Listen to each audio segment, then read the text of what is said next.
무릎 꿇어. 당장 무릎 꿇고 사과 안 해. 빗속에서 울려 퍼지는 젊은 남자의 고함 소리. 70대 경비원 할아버지의 어깨가 거친 손길에 밀려 뒤로 휘청거립니다. 죄송합니다, 입주민님. 비가 너무 세차게 와서 차량 세차를. 죄송하면 다야. 내가 얼마 주고 여기 사는데 내가 감히 내 차를 이따위로 관리해. 당장 무릎 꿇어. 주변에 모여든 사람들은 차마 눈을 마주치지 못하고 고개를 돌립니다.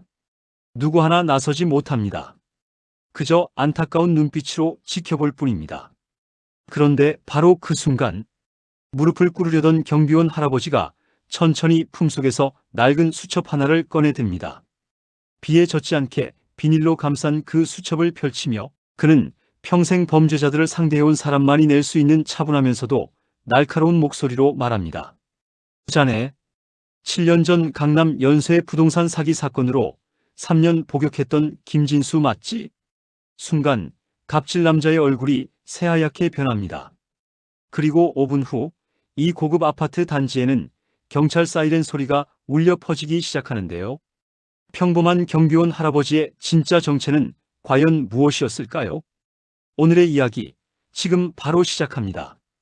여러분, 오늘 이야기가 마음에 드신다면 구독과 좋아요, 알림 설정 꼭 부탁드립니다. 시니어 여러분들의 응원이 저에게는 정말 큰 힘이 됩니다. 댓글로 여러분의 생각도 들려주시면 더욱 감사하겠습니다. 그럼 이제 이야기 속으로 들어가 보시죠. 서울 강남구에 위치한 초호화 아파트 골든 팰리스. 평당 가격만 억 단위를 훌쩍 넘는 이곳에는 입주민들 사이에서 천사 경비원으로 불리는 박영수 72세 할아버지가 있었습니다. 아침 6시면 어김없이 단지 곳곳을 돌며 낙엽을 쓸고 할머니들이 마트에서 무거운 짐을 들고 오시면 먼저 달려가 도와드리는 모습. 아이들에게는 주머니에서 사탕을 꺼내 건네며 공부 열심히 하렴 하고 다독이는 따뜻한 미소. 박 경비님은 정말 우리 아파트의 보물이에요. 저희 엄마가 허리 다치셨을 때도 병원까지 모시고 가주셨어요. 우리 애가 학교 가기 싫다고 떼쓸 때마다 박 경비님이 격려해 주셔서 이제는 아침마다 먼저 인사하러 와요. 입주민들의 칭찬은 끊이지 않았습니다. 박 할아버지는 항상 허리를 90도로 숙여 인사했고 어떤 부당한 대우에도 웃으며 넘겼습니다. 그저 제가 부족해서 그렇습니다 하며 사과하는 게 일상이었죠. 하지만 이 온화한 할아버지에게도 아무도 모르는 비밀이 있었습니다. 그는 평생을 범죄 현장 최전선에서 싸워온 전설적인 강력계 형사 출신이었고 정년 퇴임 전에는 서울 강남경찰서 서장까지 지냈던 인물이었습니다. 수백 건의 강력 사건을 해결하고 수많은 흉악범들을 직접 검거했던 그였지만 퇴임 후 박 할아버지가 선택한 길은 조용한 경비원의 삶이었습니다. 사회에 봉사하고 싶었어요.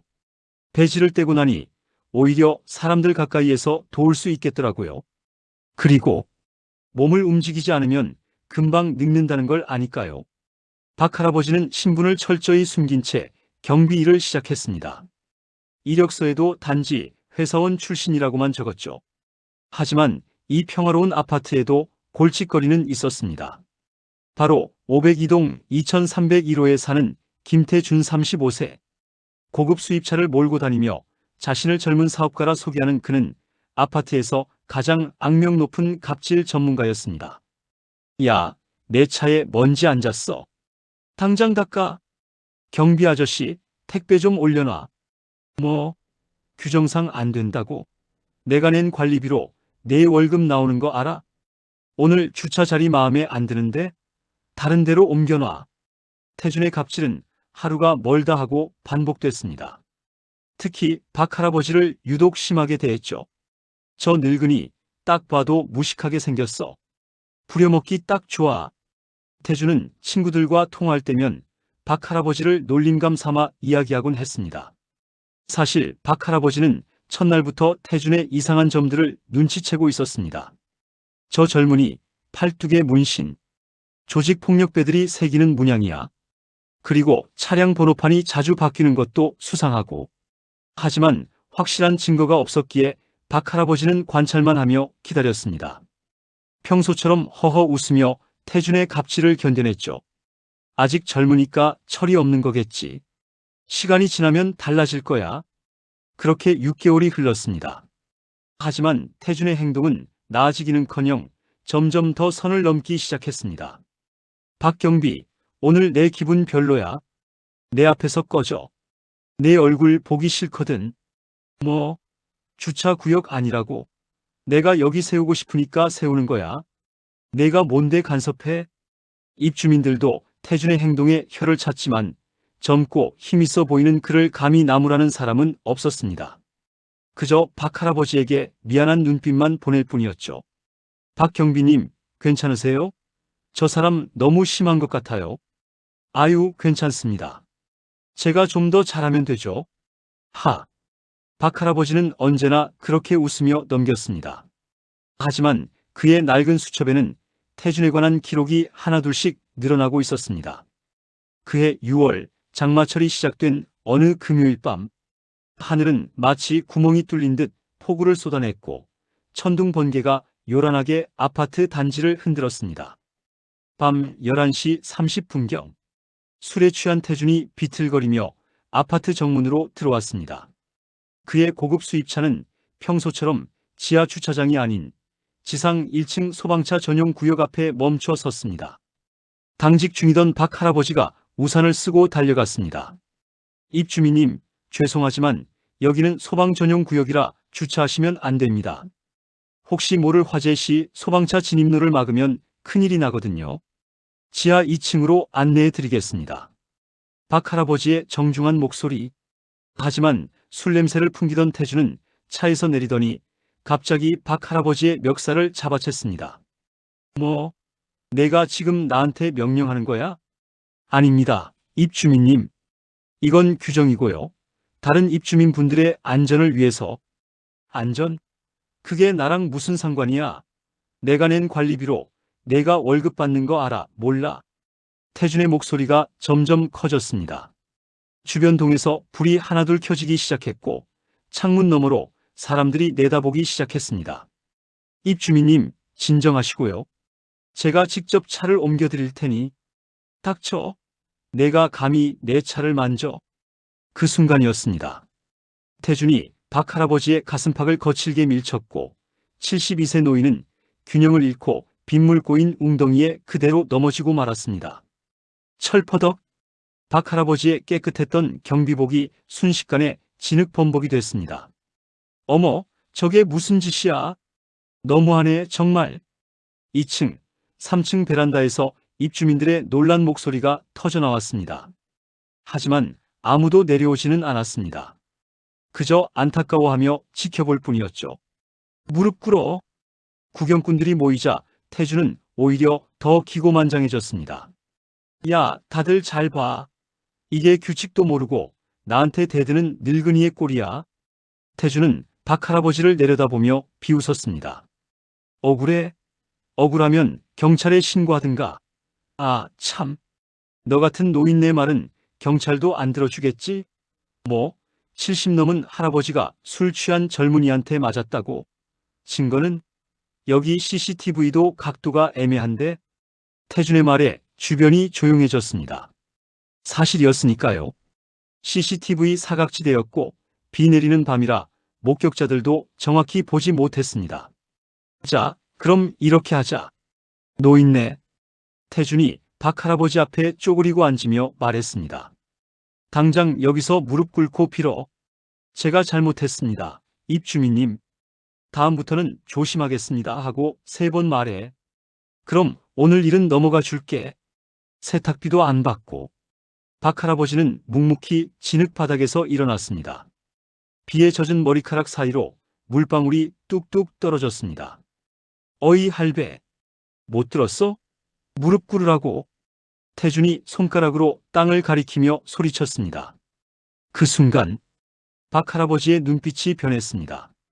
평소의 온화함은 어디론가 사라지고 수십 년간 흉악범들과 대치하며 단련된 강인함이 그 자리를 대신했습니다.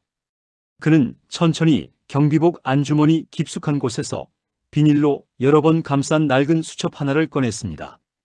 그 수첩을 보는 순간 주변에서 지켜보던 나이든 입주민 한 분이 작게 중얼거렸습니다.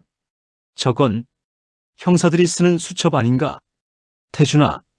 박 할아버지가 처음으로 말을 놓았습니다. 내가 자네를 어디서 봤나 했더니 기억났어. 그는 비닐을 벗기고 수첩을 천천히 펼쳤습니다. 세월의 흔적이 가득한, 하지만 정갈한 글씨로 빼곡히 채워진 그 수첩. 2018년 5월 강남구 일대 대규모 기획부동산 사기 사건. 피해자 127명, 피해액 83억 원.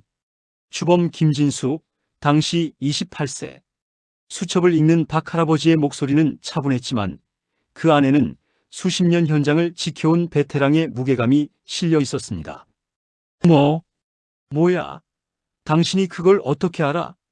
태준, 아니 김진수의 얼굴이 창백하게 변했습니다. 자네 당시 1심에서 징역 5년을 선고받고 2심에서 3년 6개월로 감형됐지. 교도소에서 모범수로 복역하다가 2022년 8월에 가석방됐고. 맞나? 그리고 가석방 조건이 뭐였지? 피해자들에게 배상하고 정기적으로 보호관찰받고 범죄와 연루되지 말 것. 그런데 자네는 지금 뭘 하고 있나? 박 할아버지가 수첩의 다음 페이지를 넘겼습니다. 그곳에는 최근 6개월간의 기록들이 빼곡했습니다. 김진수, 개명 후 현재 이름 김태준. 현 거주지 골든 팰리스 502동 2301호. 차량 번호 3회 변경 확인. 법인명의 대포차 의심. 지난 3개월간 야간 시간대 정체 불명 차량 5대 이상 방문 확인. 지하 주차장에서 의심스러운 금품 거래 정황 2회 포착. 태준의 입술이 파르르 떨렸습니다. 그리고 말이야, 김진수. 박 할아버지가 한 발짝 앞으로 다가섰습니다. 어제 저녁 9시 자네 집에 방문했던 검은색 제네시스. 차량 번호 확인해 봤더니 최근 인터넷 코인 사기 사건으로 수배 중인 조직의 두목 차량이더라고. 그리고 새벽 2시에 자네가 큰 가방을 들고 나가는 것도 봤어. 박 할아버지는 주머니에서 스마트폰을 꺼냈습니다. 구식 핸드폰일 거라는 주변의 예상과 달리 최신형 스마트폰이었습니다. 요즘 세상 참 좋아졌어. 나 같은 늙은이도 사진 찍고 메모하기 편하거든. 화면에는 태준이 의심스러운 인물들과 만나는 사진들이 선명하게 담겨 있었습니다. 전화 한 통. 잠깐만. 오해야, 오해. 태준이 손을 내저으며 뒷걸음질 쳤습니다. 그 사람들은 그냥 내 사업 동료들이고 나는 떳떳하게 사업하는 사람이라고. 당신이 경비원 주제에 무슨 권한으로 남의 사생활을 감시해? 경비원 주제에? 박 할아버지가 처음으로 희미하게 웃었습니다. 맞아. 나는 경비원이야. 하지만 6개월 전까지는 조금 다른 일을 했지. 그는 스마트폰으로 전화를 걸었습니다. 통화 연결음이 2번 울리자 상대방이 받았습니다. 나 박영수야. 강민호 과장 있나?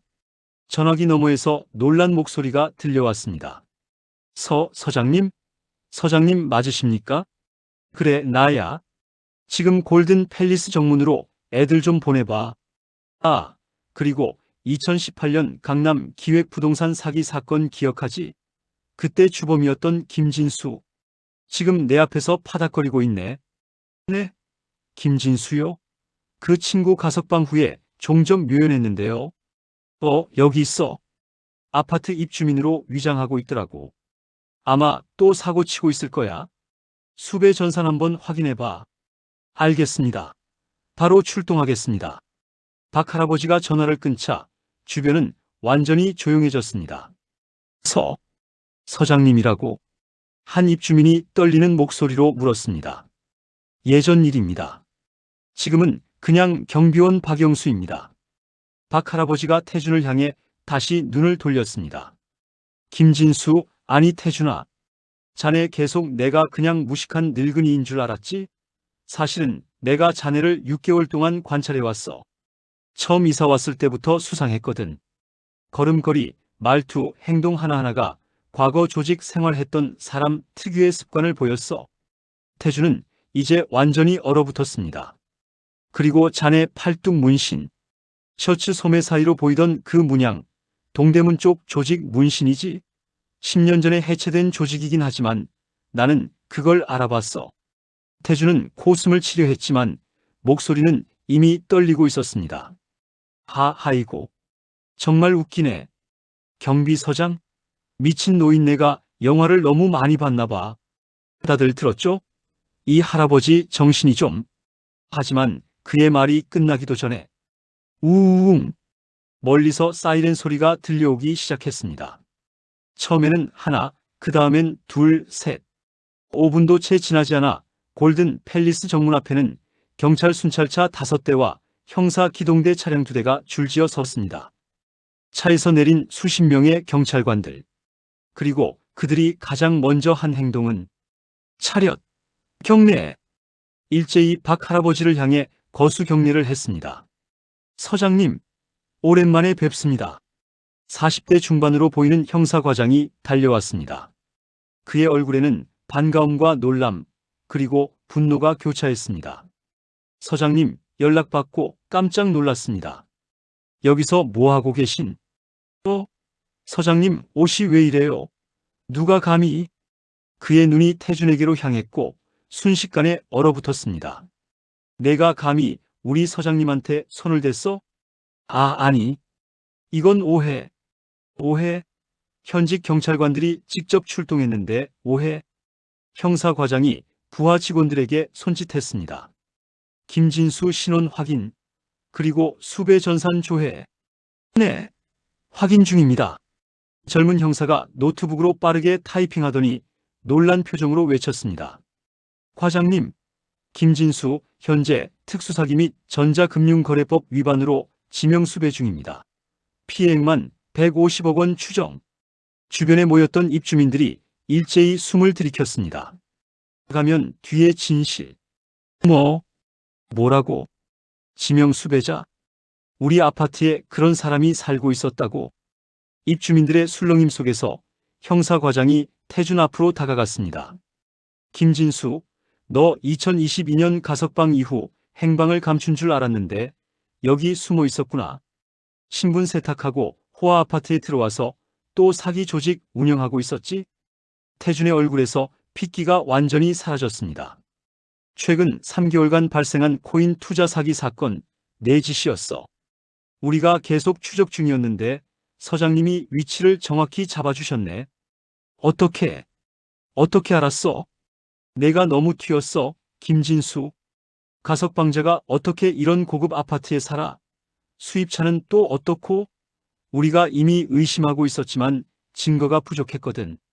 그런데 서장님이 6개월 동안 완벽하게 증거를 모아주셨어. 형사과장이 박 할아버지를 향해 고개를 숙였습니다. 서장님, 정말 대단하십니다. 퇴임하셨어도 여전히 최고의 형사시네요. 박 할아버지가 손을 저었습니다. 아니야. 나는 그냥 수상한 게 있어서 기록해둔 것뿐이야. 증거 수집은 너희들 몫이지. 겸손하시긴. 서장님의 수첩이 없었으면 이 사건 해결 못했을 겁니다. 형사들이 태준에게 수갑을 채우기 시작했으니까. 차가운 쇠 수갑이 태준의 손목을 조였습니다. 그 순간 박 할아버지가 천천히 태준에게 다가갔습니다. 진흙이 묻은 경비복 차림 그대로였지만 그의 모습에서는 어떤 위험이 느껴졌습니다. 주변이 조용해졌습니다.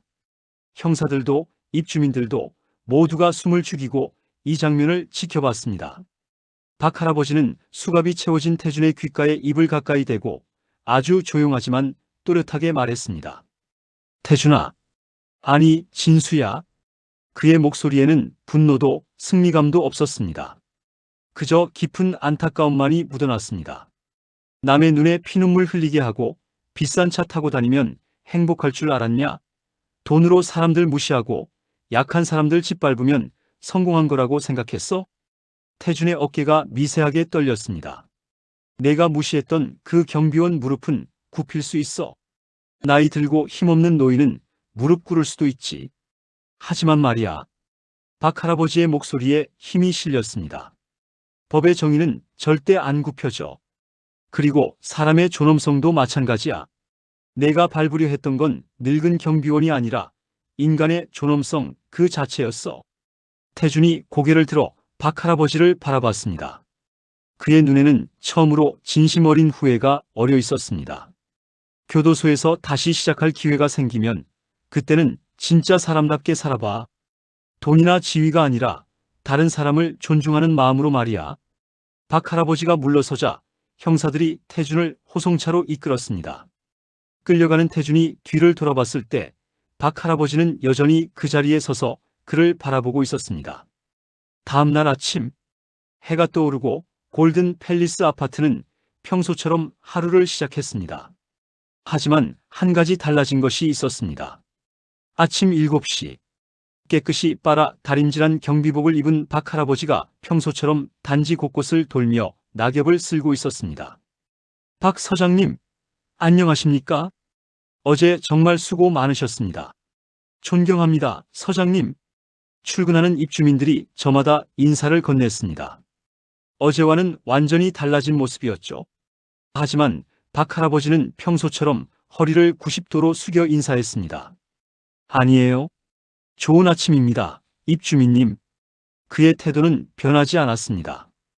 여전히 겸손하고 여전히 친절했습니다. 오전 10시경 입주자 대표 세 분이 경비실로 찾아왔습니다. 서장님, 아니 박 경비님, 어제 일로 저희가 정말 죄송합니다. 그동안 몰라 뵙고 70대 대표님이 깊이 허리를 숙였습니다. 그리고 저희가 의논했는데요. 경비가 아니라 우리 아파트 안전고문으로 모시고 싶습니다. 급여도 2배로 올려드리고. 박 할아버지가 손을 내저었습니다. 고맙지만 사양하겠습니다. 하지만 서장님께서 이런 일을 하시는 건 이런 일이라뇨? 박 할아버지가 빗자루를 들어 보이며 부드럽게 웃었습니다. 저는 지금 이 빗자루를 든 시간이 경찰 배지를 달고 있을 때보다 더 보람찹니다. 사람이 사는 곳을 깨끗하게 만들고 아이들에게 인사하고 어르신들 짐 들어드리는 일? 이게 제가 정말 하고 싶었던 일입니다. 그는 창밖을 바라보며 말을 이었습니다. 30년 넘게 경찰 생활하면서 수많은 범죄자들을 잡았습니다. 그런데 알게 됐어요. 범죄를 예방하는 가장 좋은 방법은 사람들이 서로를 존중하고 배려하는 공동체를 만드는 거라는 걸요. 저는 여기서 그런 공동체를 조금이나마 도우며 살고 싶습니다. 서장이 아니라 이웃으로 말이죠. 대표님들은 더 이상 말씀을 드릴 수 없었습니다. 그저 깊이 고개를 숙일 뿐이었습니다. 가장 아름다운 뒷모습. 그날 오후 유치원에서 돌아온 5살 지우가 경비실로 달려왔습니다. 할아버지, 할아버지가 경찰 아저씨였어요? 아이의 엄마가 황급히 따라오며 말렸지만 박 할아버지는 웃으며 아이를 맞았습니다. 응, 그랬단다. 아주 오래전에. 우와, 멋있어요. 나도 커서 경찰 될 거예요. 그래. 그럼 지우는 어떤 경찰이 되고 싶어? 할아버지처럼 착한 경찰이요. 나쁜 사람도 잡고 할머니들도 도와주고. 박 할아버지가 아이의 머리를 쓰다듬었습니다. 지우야, 경찰이 되든 안 되든 가장 중요한 건 착한 사람이 되는 거란다. 다른 사람을 존중하고 약한 사람을 도와주고 정직하게 사는 것. 그게 진짜 멋진 사람이야. 네. 아이가 환하게 웃으며 엄마 손을 잡고 갔습니다. 박 할아버지는 다시 빗자루를 들었습니다.